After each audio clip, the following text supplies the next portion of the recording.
You're listening to part 2 of the interview with Dr. Joshua Swamidass.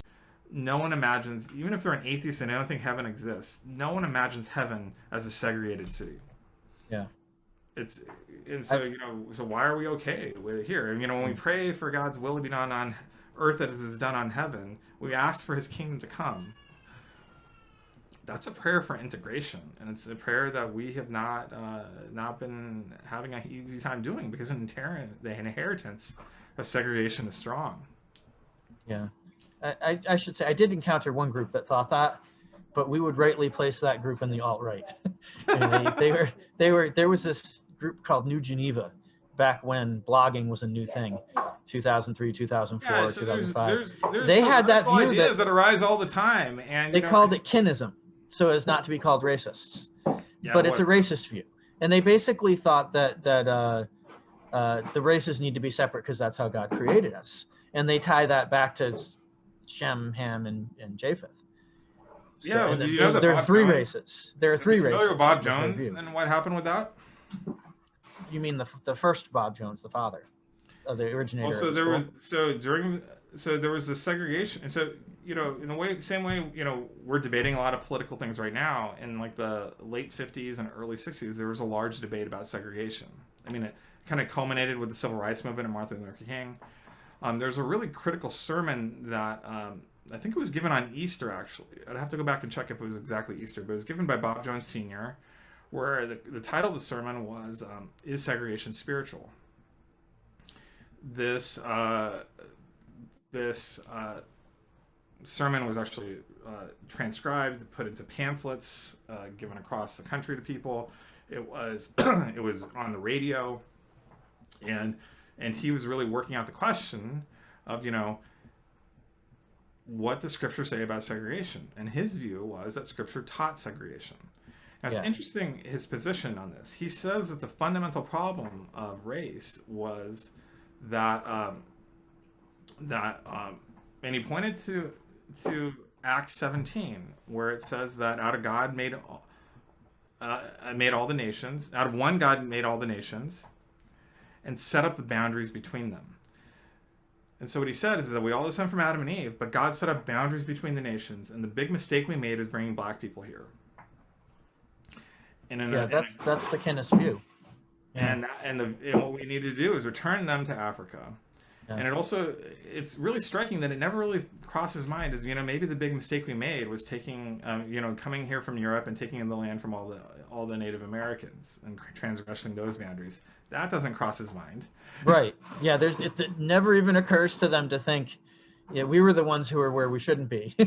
Exactly. White people. Yeah. Bringing the black people here is the problem, but coming here as white people wasn't. Yeah. That's a really good point. It is also, remember, they're also, at this time, America prides itself as being, a nation of immigrants. If those immigrants are from Europe, not if they're from India or Asia or Africa, and this is codified in law as well, too, right? Yeah. So, there was a significant effort, and my PhD advisor did some stuff on this recently. There's a significant effort among these early American settlers, from Europe, to distance themselves from their ethnic background and think of themselves as American, but not Irish American, or not whatever they were. I mean, there were Irish people among them then, not Irish American or Dutch American or whatever. Well, yeah, that's the thing. So basically, it becomes like it's a constructed social identity that sometimes people call white. You can call it however you want it, because at times that's just been synonymous with being American. Because the thing about it is really critical. It's actually codified in law. This is not. This is not just the perceptions. It was codified in law. Yeah, not originally though, but that took time. But they eventually did start regulating who counted as white. Immigrants from certain countries are not actually fully American. They not actually, you know, like part of the history is what happened even just over the last 100 years with Indians, like Indian Americans like me. Yeah, there was a big And famous case in one in the late 19th century, one in the early 20th century about Chinese and I'm talking about Chinese the immigrants Indians. I'm and talking about Indian Indians. immigrants, right? And they actually got to the Supreme Court, and the question was, are Indians white because of the uh, Caucasus origins, right? Isn't that Caucasian? And Well, you know, we should probably do another podcast on that because I got a lot to say about that story. But the whole yeah, point is that that yeah, American was a nation of immigrants, but not all immigrants. It was right. I mean, this is, and I'm not trying to say this as like some crazy liberal. This is just a fact of the No, this is history. just factual. Yeah. And the Chinese case was also interesting because a court actually ruled that this Chinese guy was white because he's not black. Well, They were thinking in a binary. well, And then it got to the Supreme Court and they said, obviously, this guy is not white. So well, it's they overturned it. that the divide and segregation was not white versus black. That is really important. It was white versus colored.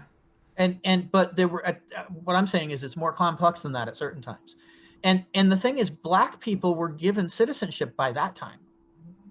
That's true, but we weren't. White people were and black people were, but no one else was. So the hierarchy was not the usual way when it came to property ownership and things like that. California had a law: if you were white, you could own property, and if you were black, you could own property because they were forced to do that by the Supreme Court. But they didn't let anyone else own property, and these guys were trying to sue to get their property. So that Yeah, well, like I said, during segregation, it was white versus colored, and that was meant to actually include, you know, Indian and Chinese and all of that as colored. Like, you know, if we were still in a segregated time, it's very clear that I would be in the colored community. I wouldn't be able to go to the white bathroom. I mean, this is the part where it's a little strange, right? Because we don't tend to think of Indians that way right now. We tend to think about Indians as like they're white people. But the fact of the matter is that that's how the law was set up. But regardless, the point is that, you know, we have is a situation where, uh, in American politics, we've been grappling that same question for a long time of trying to make sense of the unity and diversity of humankind. And you have Bob Jones entering this conversation, and he does something that's really important. He's like kind of the fundamentalist spokesperson. Yeah. And he puts a very clear mark on the ground. This wasn't just a passing comment, and he basically says that this is a matter of scriptural authority and inerrancy. Yeah. That we maintain segregation because Scripture teaches segregation. The right thing would have been not to have had all these non-white people here, but now that they're here, we need to segregate. And so, one of the rules, for example, they have at their seminary is that you're not allowed to date. They had a ton of a ton of like there's mainly white people, but they're saying, well, ideally we'd like to have a different. He says in the sermon.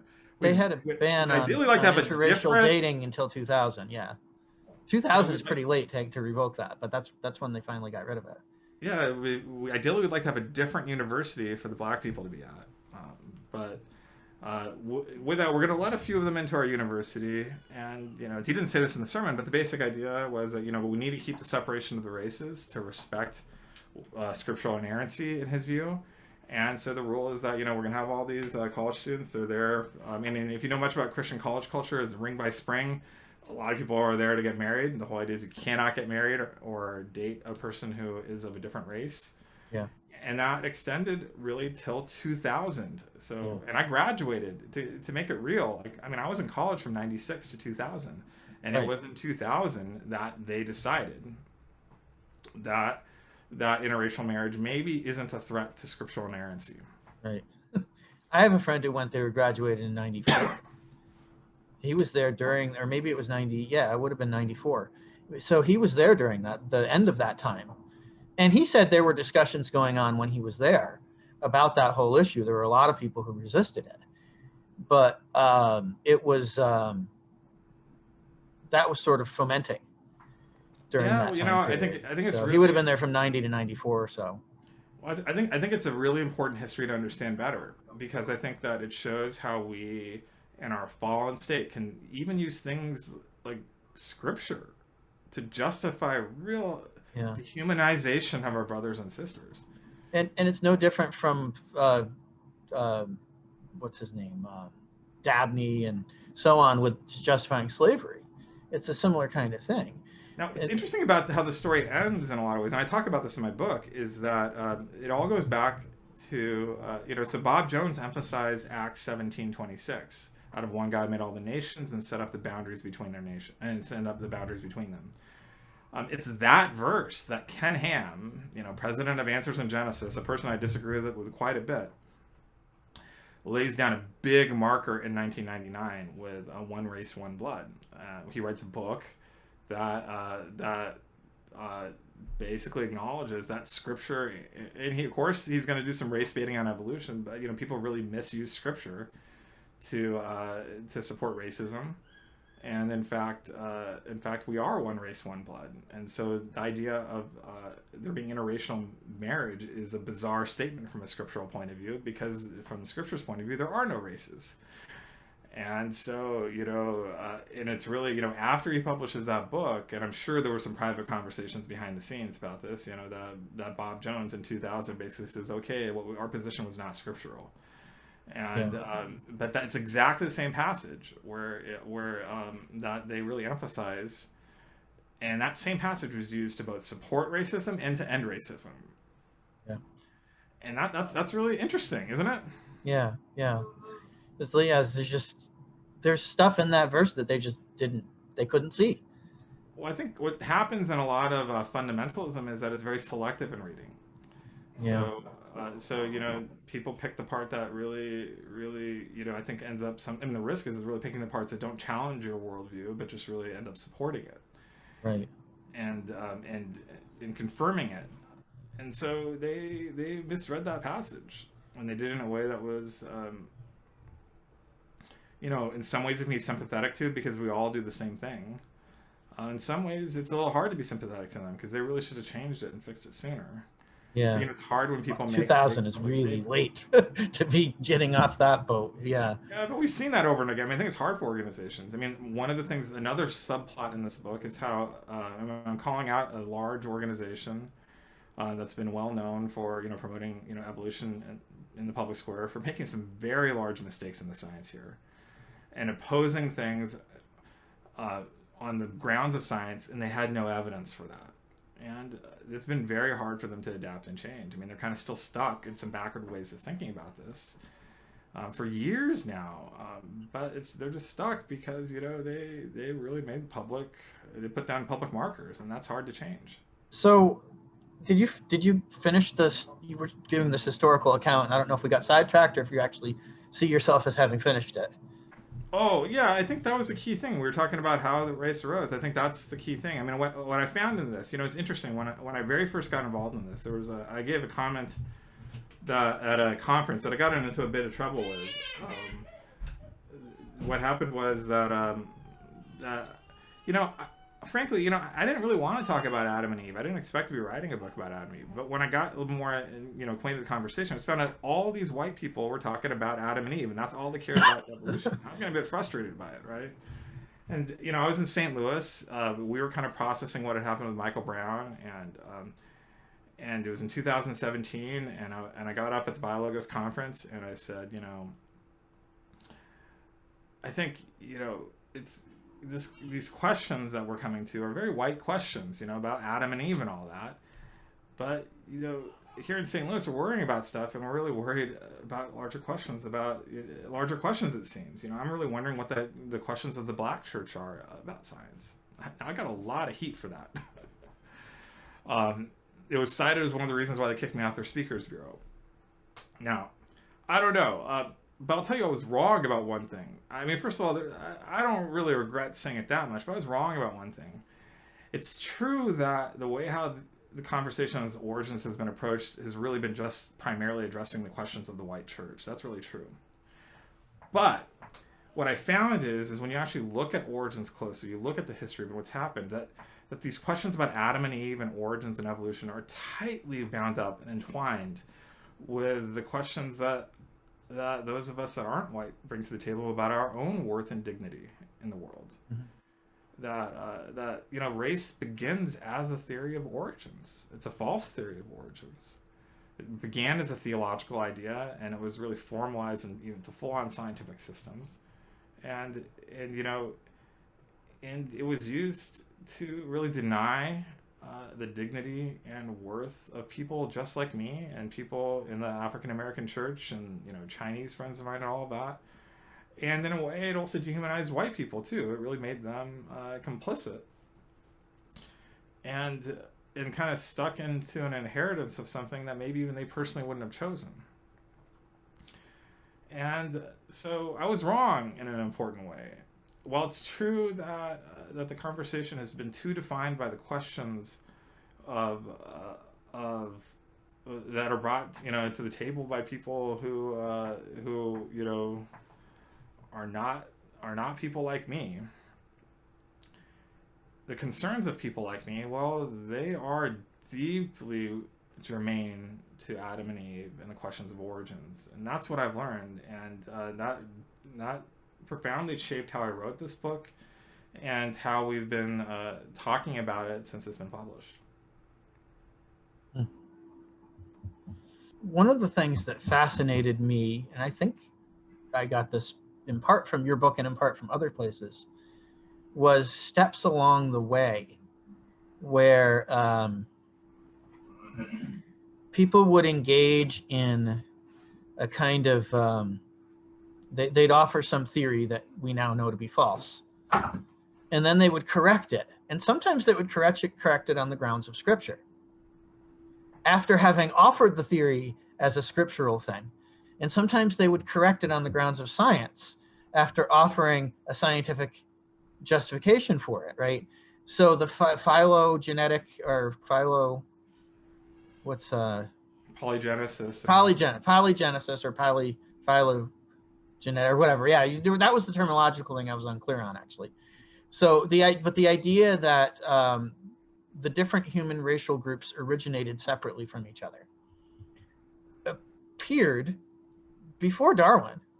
Yeah. And it was justified from scripture. It was justified from scripture. And then, it was condemned because of scripture. It was an answer to a puzzle, right? They saw. It was the discovery of people in the New World. And how do we make sense of that theologically? Because we found out that Augustine was wrong. There really were Antipodeans. There really were people who lived on the other side of the earth. So how do we make sense of that theologically? And the first person to offer a theological framework for it was really La Pereire, who proposed polygenesis and suggested that those people over there really are real people, as we all know, and they just don't descend from Adam and Eve. But it turns out, he argued, that Genesis 1 talks about their creation, and then Genesis 2 is talking about a different creation of people. So that's what's the idea of God creating different sorts of people. That's what he said. And then the resistance to that came from people who said, but everyone's descended from Adam and Eve. Yeah, right? And so I think this discourse is really the key thing, because this is long before evolution comes on the table. It has to do with Antipodeans. Right, yeah. And this is where it became, I would say, the way I describe it in the book, and I think this is correct, is that it became one of the demands of orthodoxy to affirm that we all descend from Adam and Eve. It's in the monogenesis tradition, monogenesis doctrine. And that's what people thought was challenged by evolution. And that's why it was such a big deal, because that is a deeply ingrained part of tradition. The Catholic Church affirms it. Several different denominations across the church affirm it in different ways with slightly different language. And even though it's articulated as about Romans 5:12 through 14 and original sin, that's because it was in dialogue with La Pereire, who was arguing from Romans 5:12 through 14 about original sin. And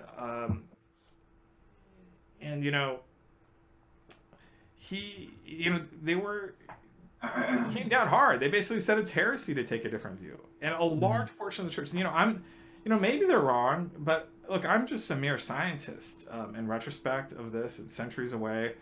I'm very reticent to neglect when large portions of the church say in a unified voice that a particular view is heresy. That's not something we should just kind of cast aside easily, especially if science doesn't demand it. But that was the hard choice that people face. It seemed like our best science was telling us that heresy wasn't false. That heresy was true. So you have to choose between that heretical position, according to much of the church, or or science. And that's what's created like the deep conflict. It just turns out that it was a misunderstanding of the science. Yeah, there's people on the other side of the earth, but they all descend from Adam and Eve. So what exactly is the problem? And so, but then when Darwin does come along, you get the same thing happening. People bring the idea back up again, and it's rejected as heretical again. But it was also rejected on scientific grounds by the mid 20th century. Yeah, so I mean, there was a big debate. I would say. I mean, I'd say basically people were grappling with the reality that they thought they saw, that there was profound differences between humans across the earth, but there's some sort of connection between us. How do we understand that diversity, that division, that seems deeply innate, in connection with our connection to one another? Like, how do we think about those two things? That was the fundamental challenge people were grappling with, and you can see all these different ways people tried to do it. I don't think that there ever was consensus in science. I mean, you can see very much an evolving view of it and a lot of disagreement. However, the dominant view was polygenesis for a long time, and what polygenesis was changed over time, obviously. So, at one point, it was different species. Then it became. I mean, a lot of people would say the modern understanding of races is not distinct species, but it was modern. I mean, it was different subspecies. And I mean that to me that seems like splitting hairs. It's not like we have a clear distinction between species and subspecies or incipient speciation and all that sort of stuff. So that's like splitting hairs. I mean, basically, and you can trace it back to a medieval origin. Some people will do to say it's a little bit pre-modern, possibly. With the Mongols and the.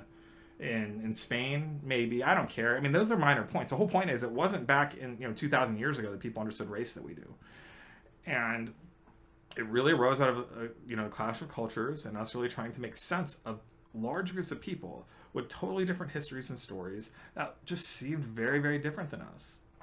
And how do they fit into God's plan? How do they fit into our scientific understanding of the world?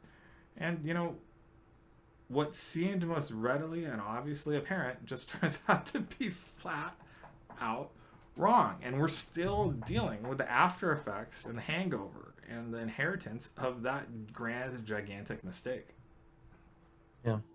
In the 1940s, you still had people publishing books, arguing scientific books, not like fringe books, that were defending polygenesis until DNA, really, right? Is that what? Well, I think the story here is interesting. Al Templeton's a part of that story. I think that some of Quaishon Spencer's work is really good to read because it gives that story in a beautiful way too. It was really, I think, in the 1970s where some scientists, first of all, DNA, our knowledge of DNA was maturing, but there's some scientists and that were kind of coming to it with different sorts of questions. Alan Templeton was Jewish. His family had kind of dealt with like living through World War II and the Holocaust and all of that. And he became a Jew. He's a Jewish convert, and that's not true. Oh, really? To be clear. Okay. But that's very much though in people's minds. There's a civil rights movement just a couple years previous, like Martin Luther King had been shot. Right. And he was working in doing work internationally in Brazil at the time, and just was struck at how Brazilians looked at race in a totally different way than Americans did. Yeah. That was kind of a shocking experience for him. And the reason why is that they're just kind of on the other end of the stick when it comes to a lot of colonialism. But regardless, it brought him back to the question with genetic tools and new sorts of questions. And he started to look at, are there different races? And he did some very foundational, critical work in this space to just show that actually, we're far more connected than we think. Right. And then more recently, that's part of the story, but I think more recently, some of the most exciting stuff has been over like the last 10 to 15 years with Ancient DNA. A book I often point people to is Who We Are and How We Got Here by David Reich, where what we can do is we can take the remains of people from like thousands of years ago in the past, and we can grind up their bones or teeth and get DNA out of it. We can sequence that DNA and then start to reconstruct the past with far more accuracy. And what we see over and over again is that not that there was these distinct populations in the past, but there was just massive interbreeding across the globe in ways that we just didn't think would be likely without modern ways of traveling. But that's just not true. It just turns out that that our ancestors knew how to get around, and it's a bit of a modern conceit to think that we are locked into that we're able to go across the globe merely because of a plane. I mean, they were just spent a lot more time doing it by other ways. Yeah, well, the old land bridge theory certainly had that idea in it. They just thought of it as a very slow spread, Yeah, rather than back and forth interaction. yeah, Right? and that's the thing. I mean, like, people were spreading, but if you're spreading in one direction, doesn't mean you're not ever going to go back the other direction. So Right. there's a point where Right. you have to kind of pull back and think about it in a different way. And so we're getting a much more beautiful view of history. We're finding out that we're all connected by ancestry. Like, Yeah. the way how the theologians were saying, no, it must be that we're connected by ancestry in the relative recent past. I mean, of course, some people gave up on that and said, okay, we have to at least connected by ancestry in the very distant past. but Right. but it turns out that our best evidence in science tells us that that's actually the case, that we're all one family. We're all one race, the human race. But you're pulling it back much more recently than like mitochondrial Adam or mitochondrial Eve or. Yeah, so that ended up being a grand distraction in really critical ways. It just turns out that there was a key paper published in 2004 in Nature by Daniel Chang and Gene Olson and others, and basically what they were able to show was that it really seems like that everyone alive today might even share common ancestors as recent as just 2,000 years ago when Jesus walked the earth. The last paragraph of their article I quote in my book. I think it's beautiful. They say, I can't tell you exactly. They said, but all of our ancestors, built the pyramids of Giza and tamed the first horses on the steppes of Right. Ukraine, and yeah, I mean, they're all our ancestors. This sort of reminds me of the fact, like, most people today who have any European ancestry are descended from Charlemagne. It's not even that. I think the estimates are that if you have European ancestry, but then you share span that ancestry just 700 years back. So that means that you that just 700 years back. That's very recent. Yeah. And what's critical about that is that I think they only found maybe around 10 or so actual genetic stretches of DNA that were ubiquitous across Europeans, or ancestors that were or evidence in DNA. But there was probably thousands and thousands of individuals that are just genetic ghosts and didn't actually pass any DNA on to you. So what's going on? I mean, a big part of it is that we're kind of figuring out both the strengths of what DNA tells us about the past, but also its profound limits. It can tell us maybe a couple things, but there's thousands and thousands and thousands and millions and millions and millions, and frankly, billions and billions of stories that are true and real that it can't tell us. Yeah, you only get a partial snapshot because of each ancestor, you got only half of their DNA. Snapshot isn't even the right way to put it. It's right? Kind of, you get a partial glimpse through a peephole. A snapshot almost implies you see the whole picture. I mean, it's kind of like getting a glimpse through a peephole. You get bits and pieces of each generation because that's all that survived. Yeah, and many generations you might not have anything from. Yeah, I mean, genetics largely isn't talking about individuals. It's talking about large populations. Yeah, you have to have large data sets to actually conclude much. And it's making conclusions about populations, not people. And, right. And the stories we care about more are often connected to people, not populations, it turns out. Yeah. And so when we start making that switch between genetic language to the language of people, there's a lot of mismatch in our concepts and our understanding, and that's true when people talk about Genghis Khan and Charlemagne, and it's also true about people talked about Adam and Eve. I think it's true about talking about race too. Oh yeah. And I mean, I think our racial terms refer to actual groups. It's just that they're not what we thought they were. They're populations. Well, they are groups, but the way how we talk about race in the United States is not actually. I mean, they're constructed groups. They don't. It doesn't line up with biological populations it was perfectly. Consciously chosen to be in a way that doesn't match reality. Yeah, and and deliberate and non-deliberate things over many centuries. I mean, like a great example is a category of colored, right? So that was a legal category, right? And most people at that time would understand Indians like me as Caucasian because we descended from the Caucasoid Mountains. That's what they say. Right. But we mixed with these Dravidians out there, and those Dravidians, like they're like, you know, they had dark skin. They weren't, they weren't Caucasian. And so we were not pure, really. And so the argument for Indians was like, yeah, but some of us are really white, and some of us are just as racist as you. So we're just as racist as a white person. So you should make us white. That was literally the argument they took to the Supreme Court. Now, that was the I haven't heard argument. it put quite that way, but Oh, that is exactly the argument. They said we're not willing to marry a black person either. Yeah. We're Right. just like white people in that we have Yeah. the same disgust of black people that you do. And so I guess maybe I didn't read the arguments. I thought I maybe had, but I guess maybe I didn't with that one. And so you don't have to worry about admitting us to the white person club because we're not going to pollute you by intermarrying with black people. Right. And then creating that problem for you. Right. That was their argument. Yeah.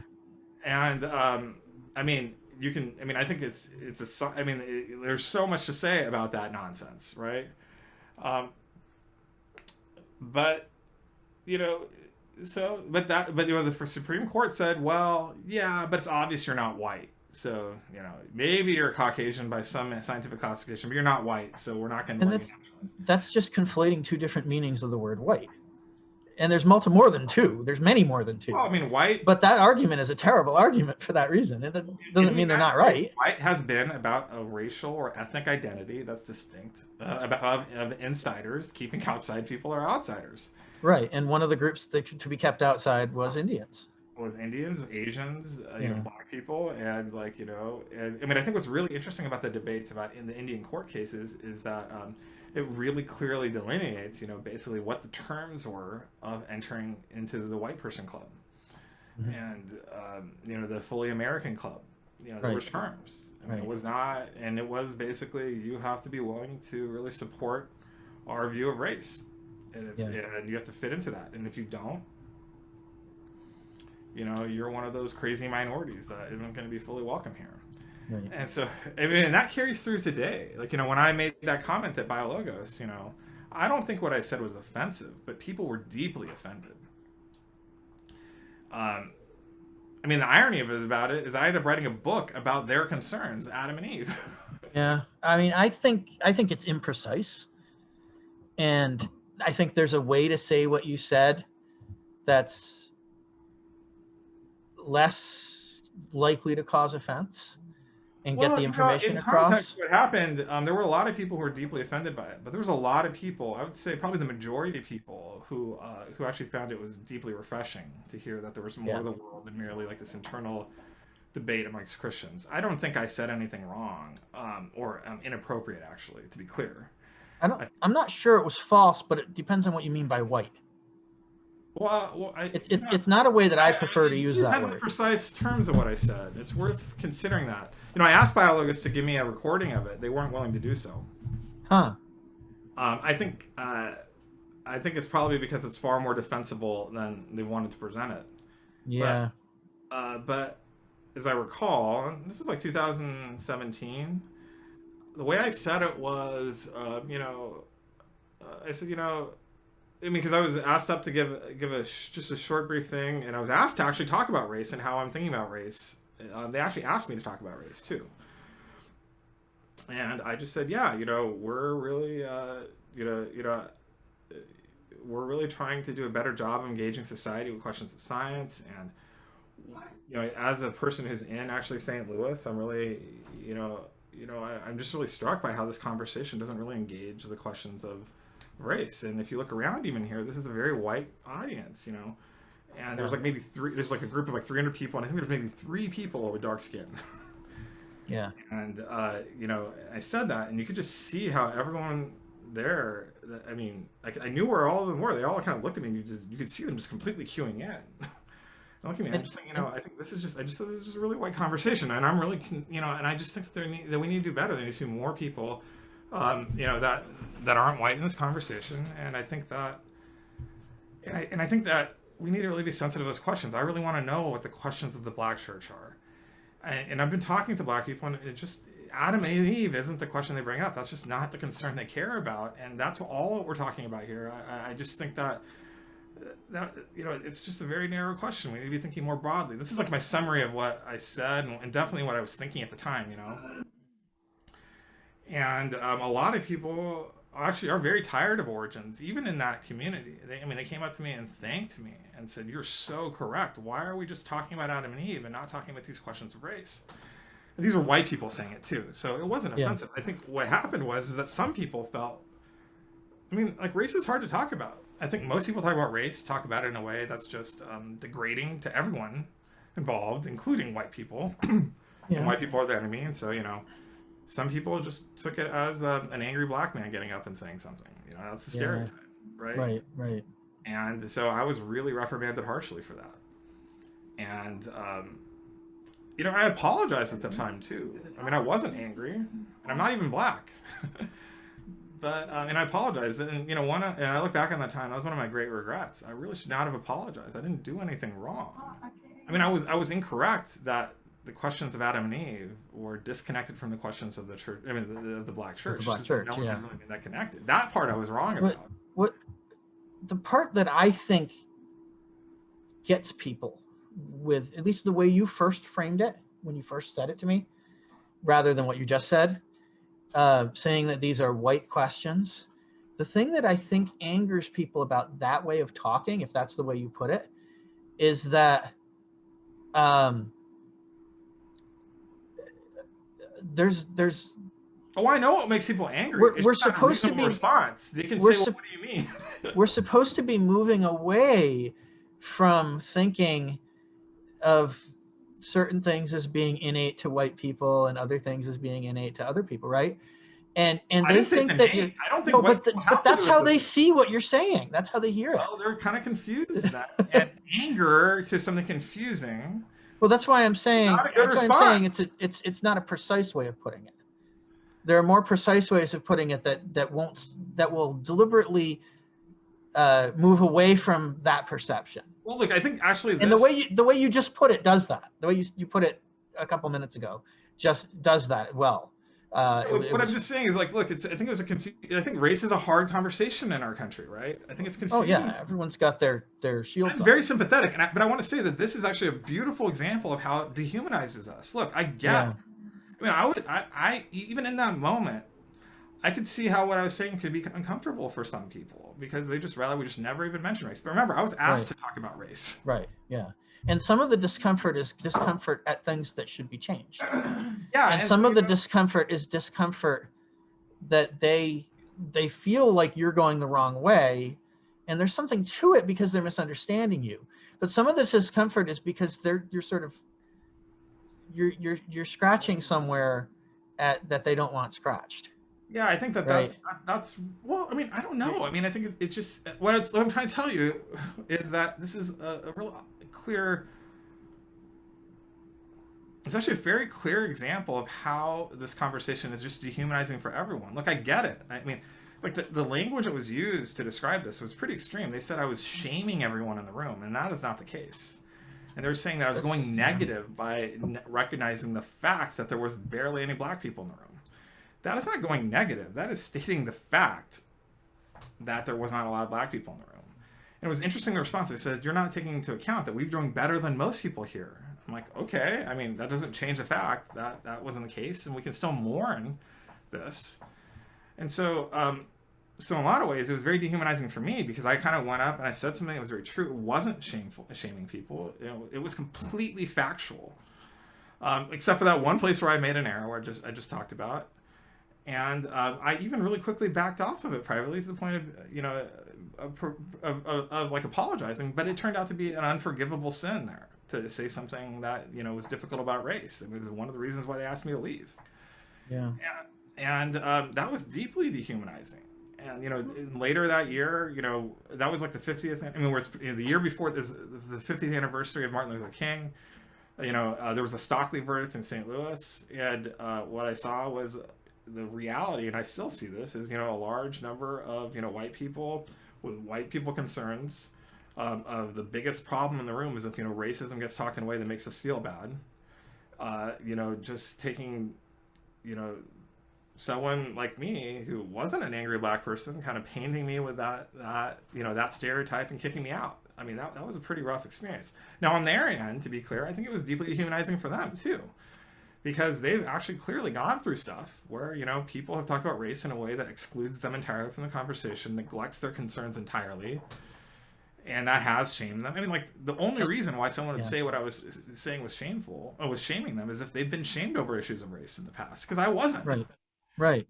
And Yeah. so, They hear people pointing out the absence of non-white people in the group in a way that makes it clear that they're shaming them.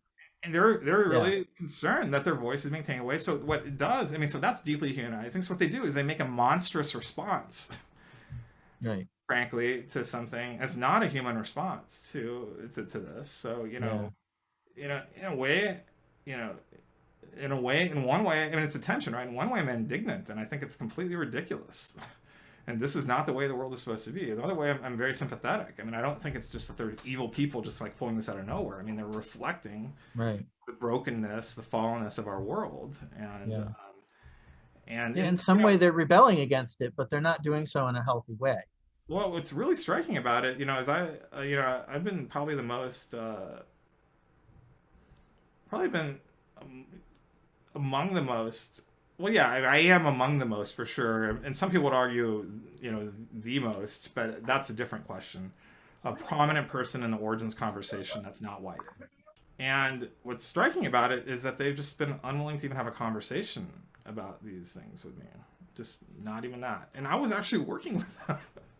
That's just sad. I mean, that's just not the way the world is supposed to be. There's an opportunity for us to move past these things together.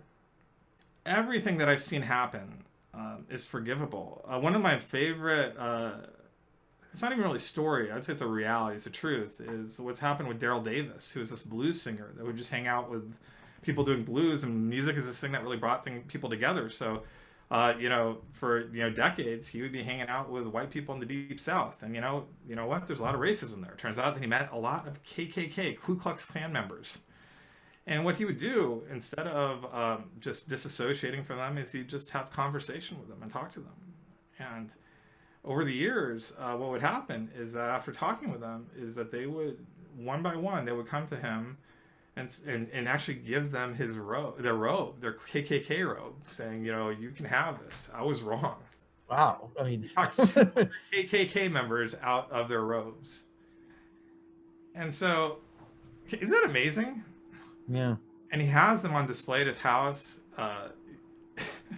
And he's not an academic. He's just a guy who actually just treated these KKK members like they were humans too. Yeah.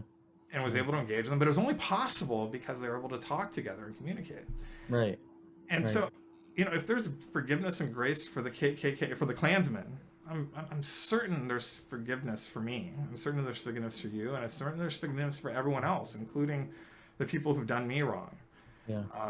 And so I think it's possible. But the thing about it is it's only really able to make progress to those things that we all care about is if there's conversation. It's funny, we just did a video that's gotten a lot of traction. It's been interesting yesterday with Bill Craig. I don't know if you saw it yesterday. I haven't watched it yet, no.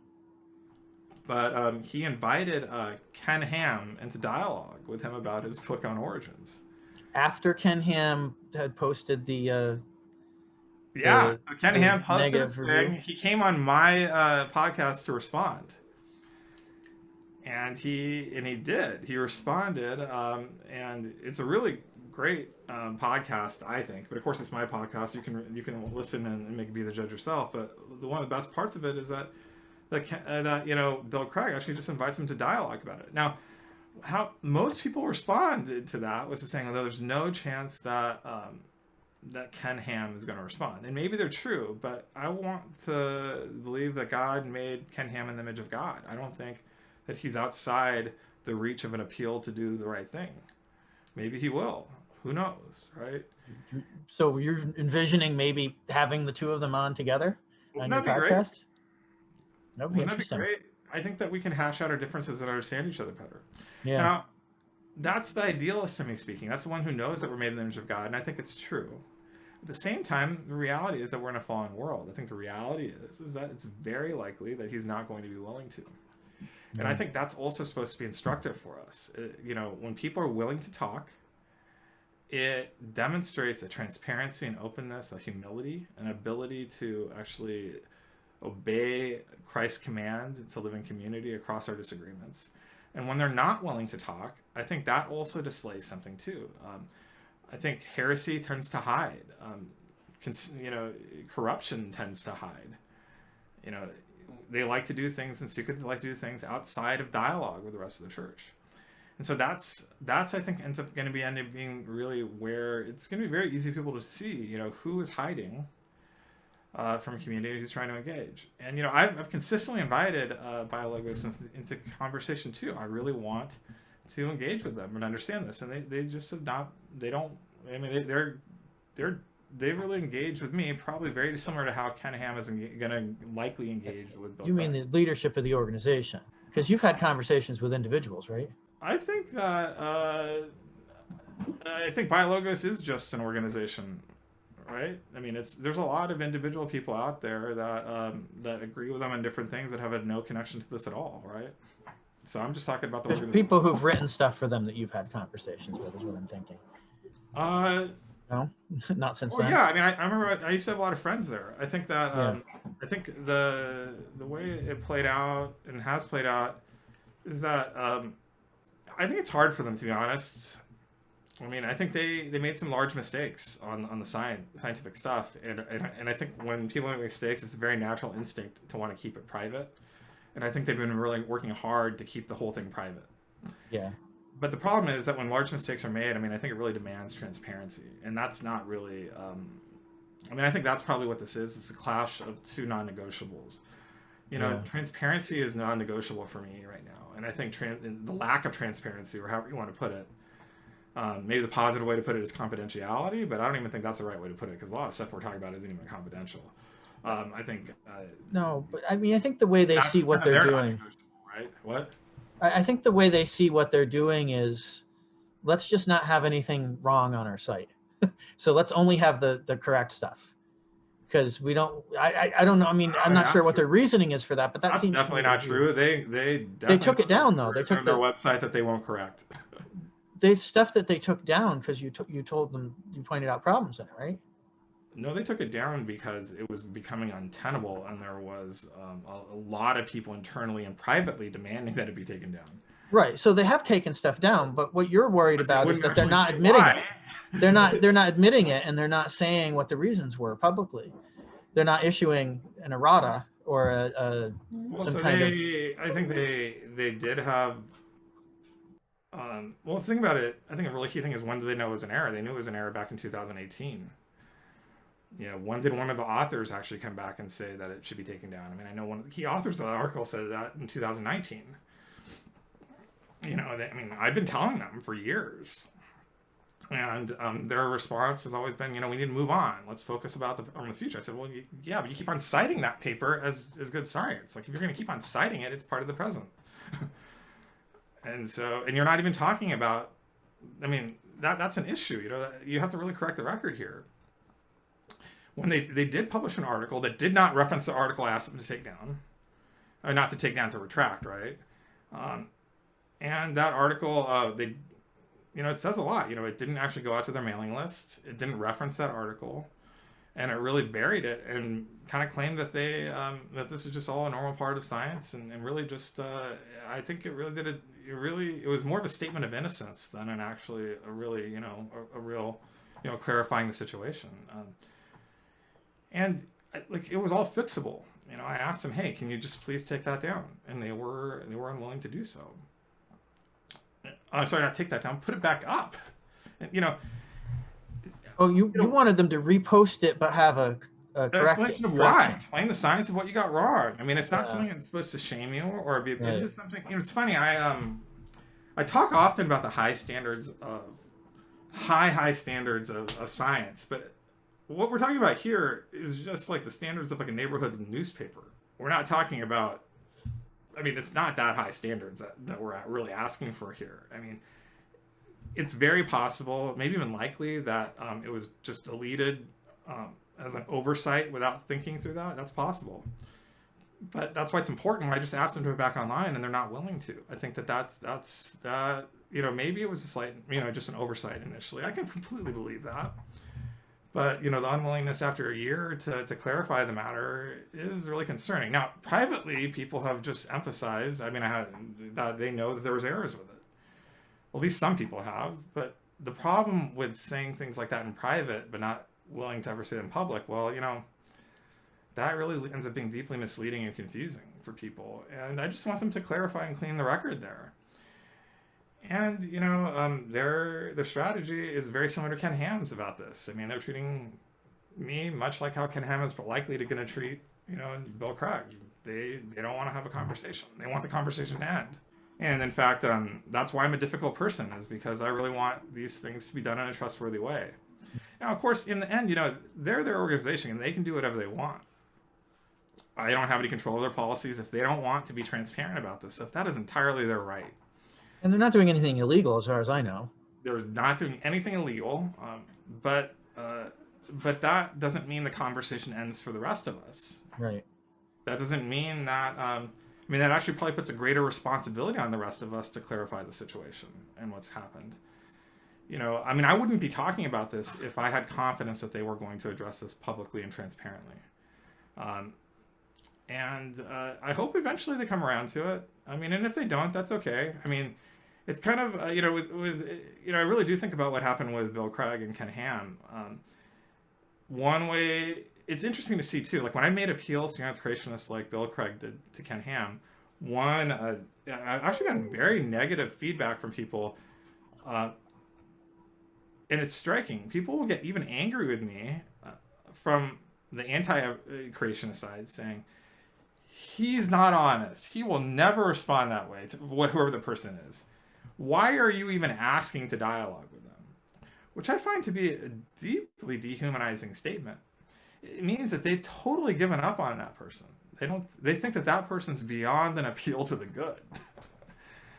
And I just don't think that that's reality. I think that that as bad as things can seem, that God's given us the image of God. I think that no one is beyond an appeal to the good. And right.